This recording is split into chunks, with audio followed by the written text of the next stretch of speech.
सर्वप्रथम म हार्दिक नमस्कार गर्न चाहन्छु। म तारा बराल यस सनातन संस्कृति समाजबाट आयोजित यस एमसीसी विरुद्धको कार्यक्रममा आज मैले स्टेजबाट कहिल्यै पनि मेरो घाँटीको प्रब्लमले गर्दाखेरि म धेरै बोल्ने गरेको छैन, त्यसैले दुई चार वाक्य मात्रै शब्द होइन उहाँहरूले भने बमोजिम चाहिँ एउटा कुरा के भने नेपाल अत्यन्तै संवेदनशील अवस्थामा पुगेको कारणले गर्दाखेरि के गरेर हुन्छ यो एमसीसीको विरुद्धमा हामीले जति आवाज उठायौँ त्यो आवाजलाई कति पनि सरकारले जवाब दिने र सुनवाई नगरिकन झन् जबरजस्ती विदेशीहरूलाई ल्याएर हामीलाई पेल्ने काम जुन गरिरहेको छ त्यसको लागि चाहिँ फतिमा भन्ने चाहिँ अब एमसीसीको उपाध्यक्ष नेपालमा आउँदै गरेको भनेको हामी नेपाली जनतालाई पेल्नको लागि नेपाल सरकारले विदेशीलाई बोलाएको यही हो सबैभन्दा ठुलो प्रमाण।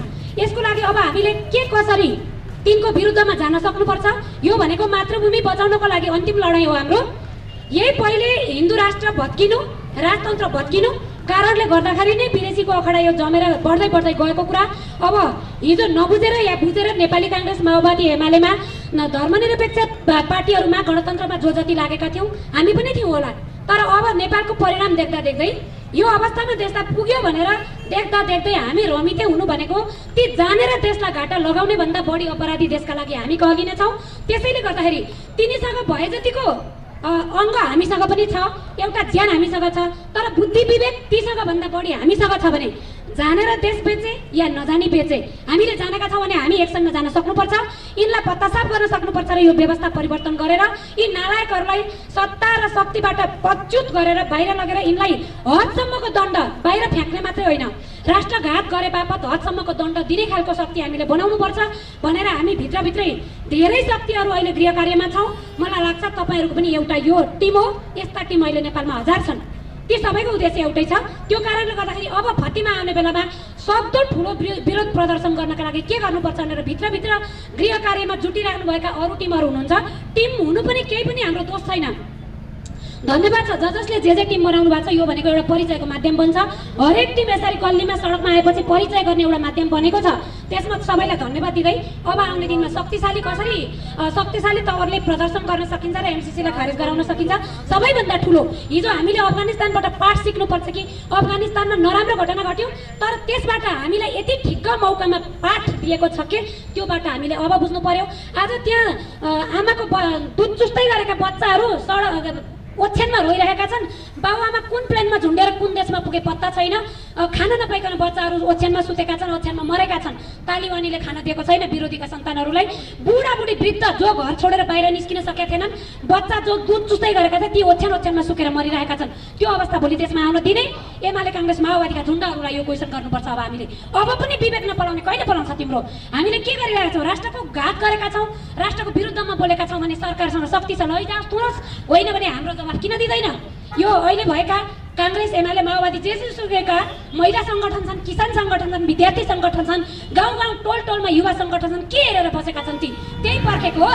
त्यसरी नै भोलि प्लेनको चक्कामा अचार हुने विचार छ कि आज हामीले राष्ट्रियता बचाउँ भन्ने कुरामा हामीलाई साथ सपोर्ट गर्ने हो, हामीलाई गर्नु परेन। मेरो कुनै पार्टी छैन, कुनै टिम छैन, सबजना एक हुन किन सक्दैनौ? अब पनि तिमीहरूलाई पार्टी नै चाहिन्छ भन्ने प्रश्न गर्दै अब जे जति हुनुहुन्छ झुन्डाहरू एक ठाउँमा सम्पर्कको माध्यम बन्छ, कुनै पार्टीका झन्डा र संस्थाको नाम हुँदैन। त्यहाँ आएर चाहिँ फतिमा आउने बेलामा घोर विरोध प्रदर्शन गर्नका लागि तपाईँहरूले पनि पहल गर्नुपर्छ। यहाँ हाम्रो एउटा के छ भने सबैले एक एउटा पार्टी खोलेको छ, व्यक्ति पिछेको पार्टी, त्यही पार्टीको नाम आउँछ भने मात्रै आउँछु, किन भन्दा एमसीसीको एजेन्डाले मेरो 2 भोट बढ्छ भन्ने धेरै झुन्डा छ अहिले यहाँ है। अहिले हामीलाई अरू पार्टीले जस्तो पार्टीको सङ्ख्याको भोट बढाउन छ कि देश सफल पार्न छ त्यो मनन गर्नुहोस्। कसैका पार्टीका झन्डा र संस्थाका झन्डा नबोकिकन एक ठाउँमा आउने वातावरण अब हामीले बनाउनुपर्छ भन्दै म तपाईँहरूलाई यो आह्वान गर्ने। कहाँ हो सम्पर्क गर्ने माध्यम खोजेर पनि तपाईँहरू त्यो दिन पनि एक ठाउँमा उपस्थित हुनुपर्छ जहाँ बन्छ है। त्यसका लागि गोप्य सरसल्लाह गरौँला, यो सार्वजनिक गर्ने कुरा पनि होइन भन्दै यहाँ उपस्थित हुनुभएका प्रहरी प्रशासनहरू जो जति हुनुहुन्छ अहिले सुरक्षामा यसरी खटिरहनु भएको प्रहरी दाजुभाइहरूलाई पनि म के भन्न चाहन्छु भने हाम्रो जस्तै मन तपाईँहरूको पनि छ, तर हामी त कमसेकम बोल्न पाछौँ, मुखमा मल्ला लागेको छैन। भोलि त्यो अफगानिस्तानको बेला आउँदाखेरि अधिकांश देशमा के भएको हुन्छ भने विदेशीले अखडा जमाइसकेको ठाउँमा प्रहरीको पनि प्रमुख पोस्टको व्यक्ति र सेनाको पनि प्रमुख पोस्टको व्यक्तिले तपाईँहरू तल्लो लेभलमा काम गर्नेलाई ठुलो घात गरिरहेको हुन्छ है। उनीहरूलाई भोलि विदेशीले सुरक्षा दिएको होला, टन्नै सम्पत्ति दिएको होला, त्यो हुनसक्छ। र तपाईँहरू भोलि यहाँ विदेशीले अखाडा जमाइसक्दाखेरि लड्नु र मर्नु पर्ने बेलामा तपाईँहरू तल्लो लेभलका सेना, तल्लो लेभलका प्रहरी नै पिसिनुपर्छ यहाँ आचार। सबैलाई विदेशीले लाग्दैन।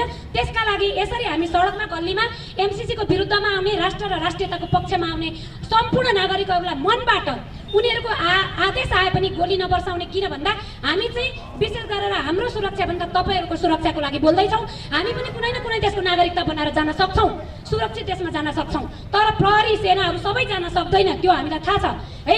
त्यही कारणले गर्दाखेरि बाहिरबाट जे काम गर्नु परे पनि, यी अपराधीहरूको आदेश मान्नु परे पनि भित्रबाट नेपाली जनता, मातृभूमिको माटोको माया गर्ने जनतालाई तपाईँहरूले माया गर्न अपरिहार्य छ। देश धेरै सङ्कटकालीन संवेदनशील घडीमा पुगिसकेको छ। यसका लागि तपाईँहरूको रोलले सबैभन्दा बढी भूमिका खेलेको हुन्छ भन्दै अब हामीले एकत्रित कसरी हुने त्यो सरसल्लाहमा जानुपर्छ भन्दै म बिदा हुन चाहे। हस्, नमस्कार, धन्यवाद। सङ्केत दिनुभयो र अर्को हामी समग्र रूपमा मिलेर जानुपर्छ भन्नुभएको छ। म ताराजीलाई एउटा कुरा के भन्नु, सहअध्यक्षज्यू, सनातन संस्कृति समाजका अध्यक्षज्यू, सहअध्यक्षज्यू तथा उपस्थित सबै श्रद्धेय सज्जनवृन्द, अङ्ग्रेजीमा भन्छन् एउटा this is an old wine put on a new bottle. त्यही पुरानो कुरा अघि एबिसिडी आएर पनि भनेको छ, मैले पनि त्यही भनेको छ, भरे आउनेले पनि त्यही भनेको छ, सुन्नेले कति सुन्ने हो भने। त्यसकारणले गर्दा मेरो नयाँ कुरा केही पनि छैन। फेरि उभिहालेपछि बोलौँ मुख लागे जस्तो, नबोलौँ चुप लागे जस्तो। बोल्नलाई बोला त्यही पनि नबोलिकन हिँडे भन्लान् भने फेरि पनि बोल्नुपर्ने छ।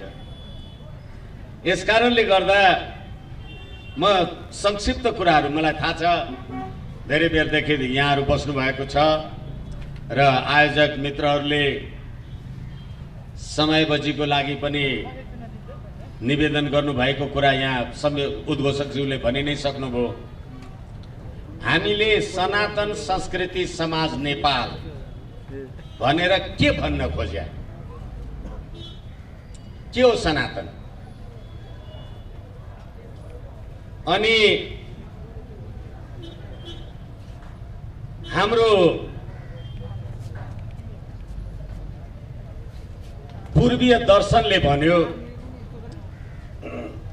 जन्मने जायते शूद्रो संस्कार द्विजो उच्चते वेद पठेत भवेत विप्र ब्रह्म जानोति ब्राह्मण। यो कहिलेकाहीँ गुरु पण्डितजीहरूले, हुन त उहाँहरूले भन्नुपर्ने थियो, भन्छन् नि वैदिक साम्यवाद।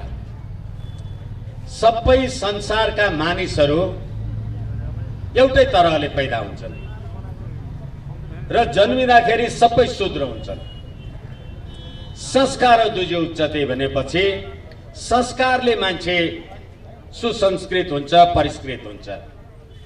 वेद पठेत भवेत विप्र, वेद भनेको बोध हो।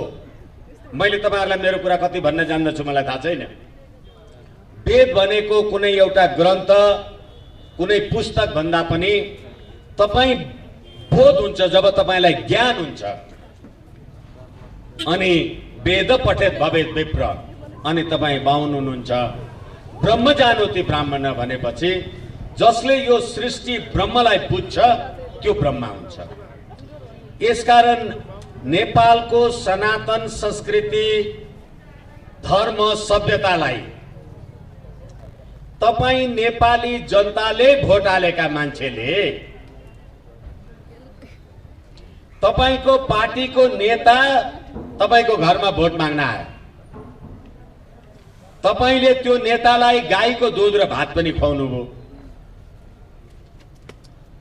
घरको छेउमा रहेको देउताको मन्दिरमा प्रणाम पनि गर्न लगाउनु भयो। त्यसलाई भोट पनि दिनुभयो मेरो नेताले जितोस् भनेर। अनि गाईको दूध खुवाएर संसदमा पठाएको तपाईको संसद सदस्यले गाई काट्न पाउनु पर्छ भनेर कानुन बनाए। तपाईले के गर्नु?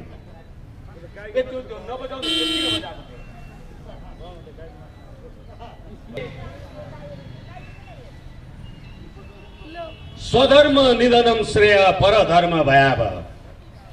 तपाईले बैरी आफूभित्रै राख्नु भएको छ। अहिलेको संविधानमा म वरिष्ठ अधिवक्ता पनि हुँ। अहिलेको संविधानमा राष्ट्रिय जनावर गाई भनेर लेख्नु भएको छ। गाई संविधान सभामा पुगेको थियो र राष्ट्रिय जनावर लेख्नुभयो? किन लेखा थाहा छ? अनि गाई तपाईको राष्ट्रिय जनावर हुन्छ। अहिले तपाईले धर्मनिरपेक्ष संविधान भन्नु भएको छ। तपाई मन्त्री हुनुभयो भने, राष्ट्रपति हुनुभयो भने अथवा कुनै पदमा पुग्नुभयो भने मासु खाने मान्छेले बोको काटेर झण्डा पूजा गर्छ। अनि भोलि यो देशमा क्रिस्चियन मान्छे राष्ट्रपति भयो अथवा प्रधानमन्त्री भयो भने म त गाईको मासु खाएर आएको मान्छे, म गाई काटेर झण्डा पूजा गर्छु भनेर दिनुहुन्छ कि दिनुहुन्न? के गर्नुहुन्छ? देश त तपाईको हो नि। यस कारणले गर्दाखेरि यो जुन देशको धर्म, संस्कृति, सभ्यता समाप्त हुन्छ अनि बल्ल देश समाप्त हुन्छ। म तपाईहरुलाई निवेदन गरौं, मलाई मेरो आमाले पैदा गर्दा मैले आमाको दुध खाएँ। घरमा एउटा गाई थियो, त्यो के गर्न नलगाउनु के, मलाई मेरी आमाको दुधले पुगेन भने त्यो गाईको दुध खाएर म हुर्के। तर गाईको बाछोलाई दुध पुगेन भने त मेरी आमाले त खुवाइनन् नि। त्यसकारण गाई तपाईको आमा भन्दा ठुलो। त्यो राष्ट्रिय जनावर मार्नुपर्छ, काट्नुपर्छ भनेर धर्मनिरपेक्षको संविधान लेख्नेहरूलाई ताली पड्काएर भोट हाल्ने यिनै नेपाली जनता होइन। बुद्धि बाहिरबाट आयो होला। अहिले एमसीसी वाला कुरा गर्दै थिए, समय रह्यो भने त्यो पनि कुरा गरौँला। पैसा बाहिरबाट आयो होला, धन्दा बाहिरबाट आयो होला, तर निर्वाचनमा भोट हाल्न त लाइन लागेर तपाई आफै जानु भएको थियो नि। तपाईलाई निर्वाचनमा बिहान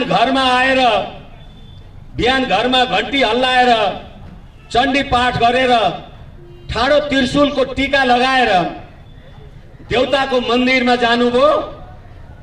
संविधान सभाको निर्वाचनको बेलामा म अर्घाखाँची पुगेको थिएँ एउटा कार्यक्रममा सम्बोधन गर्नका लागि। मैले त्यहाँको पण्डितलाई भने, यो देशका धर्म परिवर्तनका पाखण्डीहरू क्षेत्री बाहुन, पछि मात्रै राई लिम्बू गुरुङ मगरहरू छन्।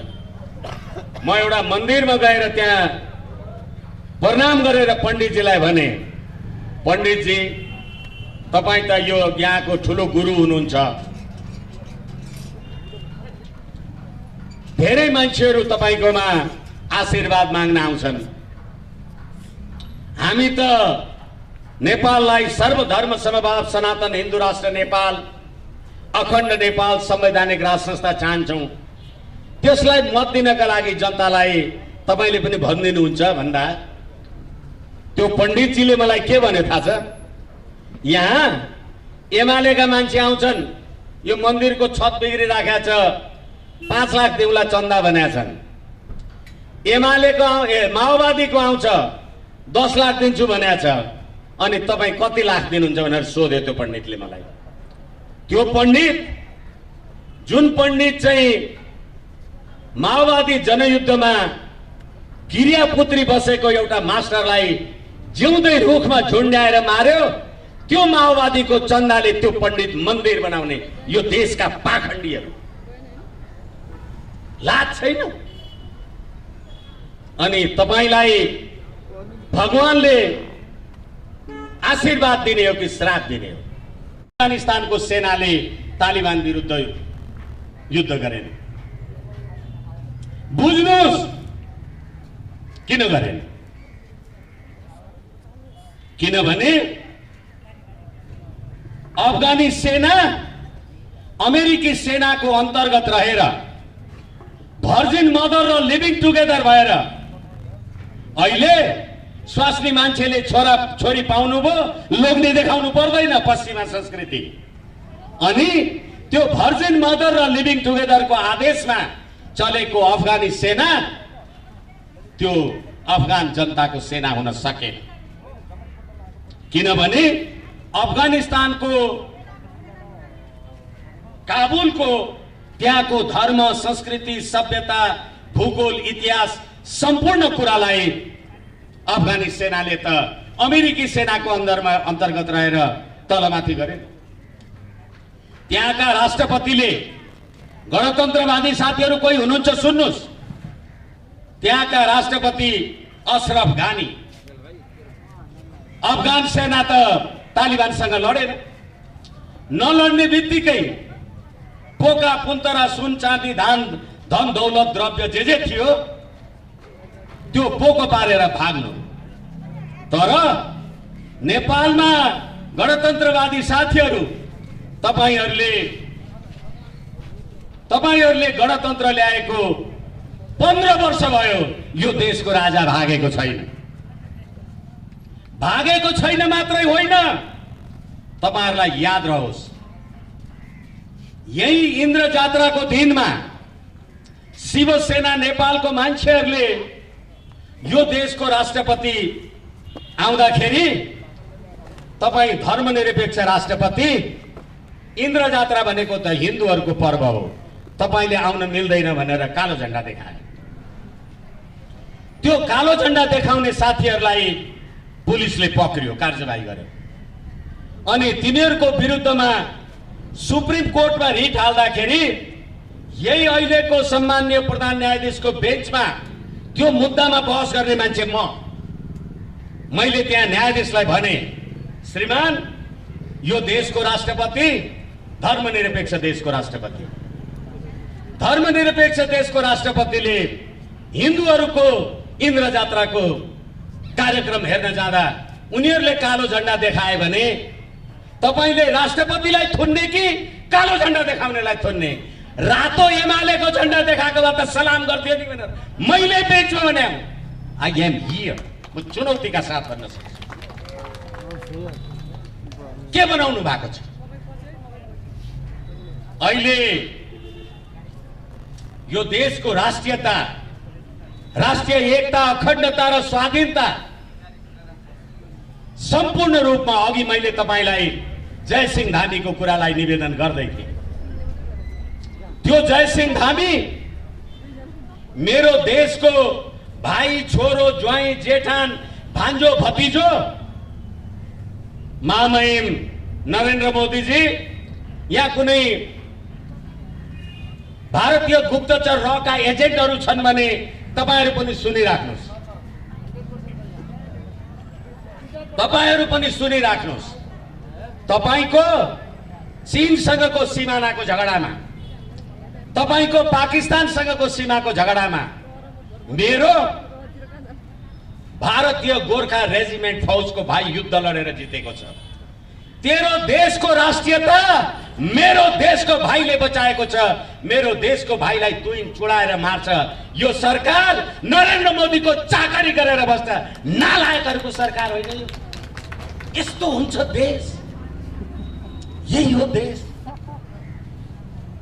दुख्दैन तपाई नेपालीहरूलाई? तपाईहरुमा स्वाभिमान छैन? मर्यो। बाँचेको ठहरिन्न बेतहरूले बस्दा हमेशा नुई, हुन्थे जीवित तीर वृक्षहरू जो निर्मूल हुन्छन् लडी। साँच्चै नेपालीहरू समाप्त भएको हो। आज भारत 1947 को अगस्टमा स्वतन्त्र भएको देश, जुलाईको 17-18 तारिक बेलायतको पार्लियामेन्टमा भारतमा महात्मा गान्धीहरूले आन्दोलन गरिराखेको दरमियानमा, जवाहरलाल नेहरूहरूले आन्दोलन गरिराखेको दरमियानमा अब भारतमाथिको कब्जा बेलायतले छोड्नुपर्छ भनेर बेलायती संसदको एउटा विधेयक पास गरेर 1947 मा भारत स्वतन्त्र भयो भनेदेखि मेरो देशको जङ्गबहादुर राणा सुगौली सन्धिमा तिमीले हराएको मुलुक, भारतमा भएको सिपाही विद्रोहमा युद्ध लडेर फिर्ता लिएर आयो। आज लिपुलेख, लिम्पियाधुरा र काला पानीलाई नेपालको नक्सामा राखेर नेपालको अभिन्न भूभाग भन्नुपर्छ भन्दा यही नेपाली कांग्रेसका संसद सदस्य होइनन्, भारतलाई लिजमा दिए हुन्छ भन्ने तिनै राष्ट्रघातीलाई भोट हाल्ने यिनै नेपाली हुन् नि, भारतबाट त आएन। कहाँ थियो बास अघि म को थिएँ, कसो हुँदा यो पिंजरा लिदो भए, कहाँ छ जानु कुन साथ लिकन, तलाई मालम छ कि यो कुरा भन्। थाहा छ पश्चिममा किल्ला काङ्गडा, पूर्वमा टिस्टा पुगेथ्यौं, कुन शक्तिको सामुमा कहिले हामी झुकेथ्यौं। किल्ला काङ्गडा र टिस्टा र सतलजसम्म युद्ध जित्ने वीरको इतिहास पृथ्वीनारायण शाहको देहावसानपछि पनि 77 वर्ष लाग्यो यो देश बनाउनलाई। तर आज भारतमा गएर 12 बुद्धे दिल्ली सम्झौता गरेर नरेन्द्र मोदीजीको त कुरा छोडिदिनुस्, अस्ति भारतीय जनता पार्टीको विदेश विभाग प्रमुख चौथाईवाले, विजय चौथाईवाले आउँदा प्रधानमन्त्री शेरबहादुर जी तपाईलाई लाज छ कि छैन ध्यान दिनुस्। आर्जु देउवाजी पनि ध्यान दिनुस्। विजय चौथाईवालेलाई तपाईले रक्षाबन्धन गर्दा यो देशको धर्मनिरपेक्षता बच्यो कि सक्यो? कहाँ गर्नुभयो? बालुवाटार प्रधानमन्त्री निवास हो। धर्मनिरपेक्ष देशको प्रधानमन्त्रीकोमा रक्षाबन्धन गर्नका लागि विदेशबाट विजय चौथाईवाले आए भने तपाईलाई गर्व गर्नुहुन्छ, अनि देशका मठ मन्दिरलाई भत्काउनेहरूलाई हामी त सर्वहाराको अधिनायकवाद भनेर प्रचण्डसँग गाला जोडेर अहिले सरकारमा बस्नु भएको छ। लाज छैन? तपाई नै होइन, माओवादीको टाउको काटेर झोलामा हालेर ल्याऊ, त्यही झोलाभरि पैसा लिएर जाऊ भन्ने तपाईँ शेरबहादुर देउवा र तपाईँ पुष्पकमल दाहाल, अनि तपाईँ माधव नेपाल र केपी शर्मा ओलीजी दक्षिण कोरियाबाट हक जहान भन्ने विधवाले शुक्र किट मिसिएको होली वाइन ल्यायो भने त्यो खानालाई होटल सोल्टीमा बस्ने तिमीहरू अपराधीहरू होइन भने यो अपराधीलाई राज्य सत्तामा पुर्याउने को हो?